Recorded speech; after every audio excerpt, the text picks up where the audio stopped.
Ni pigo kwa katibu mkuu wa chama cha ODM Edwin Sifuna baada ya jopo la kutatua mizozo ya vyama vya kisiasa kuagiza mgogoro wa wadhifa wa katibu mkuu wa chama hicho utatuliwe kupitia mikakati ya utatuzi wa mizozo ya chama hicho cha chungwa. Haya yanajiri wakati ambapo mirengo miwili ya chama cha ODM ikipanga mikutano tofauti siku ya Ijumaa hapa jijini Nairobi. Mrengo wa Linda Ground umeandaa mkutano mkuu wa wajumbe, huku ule wa Linda Mwananchi vilevile ukiandaa mkutano mbadala. Seth Olale ana taarifa kamili.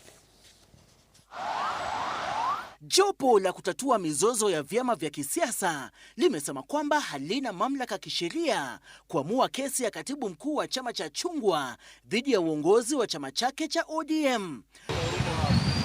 Kwenye uamuzi wake, jopo hilo liliamuru katibu wa chama cha ODM Edwin Sifuna na usimamizi wa chama hicho kutatua masuala ya uongozi wa chama hicho kupitia mikakati ya utatuzi wa migogoro ya chama cha chungwa.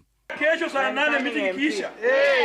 Hii inamaanisha kwamba Sifuna atasalia kuwa katibu mkuu wa chama cha chungwa wakati wa mkutano mkuu wa kitaifa wa wajumbe wa ODM unaoandaliwa Ijumaa. Jopo hilo limezuia uongozi wa chama hicho kuwasilisha jina mbadala kwa msajili wa vyama vya kisiasa hadi mzozo huo utatuliwe kupitia mikakati iliyowekwa ya chama cha ODM.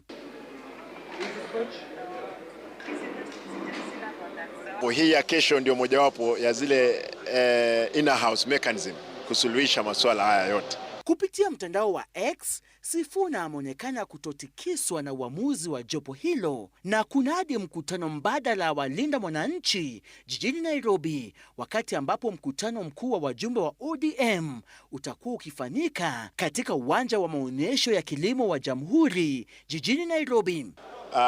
Hatujui ni gani hiyo kwa sababu haiko katika katiba yoyote. Sisi hii ni ya chama cha ODM. Kwa hivyo tunauliza kwamba unajua kama watu wanataka kuwa waasi, waamue tu wao ni waasi. Lakini tunawapea nafasi.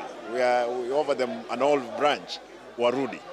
Wajumbe hao 3,000 wa chama cha chungwa ambao wanakutana kwa mara ya kwanza tangu kufariki kwa mwanzilishi wa chama Raila Amolo Odinga, hiyo kesho watakuwa wanaangazia kuboresha uongozi wa chama na vilevile kuangazia uchaguzi mkuu ujao.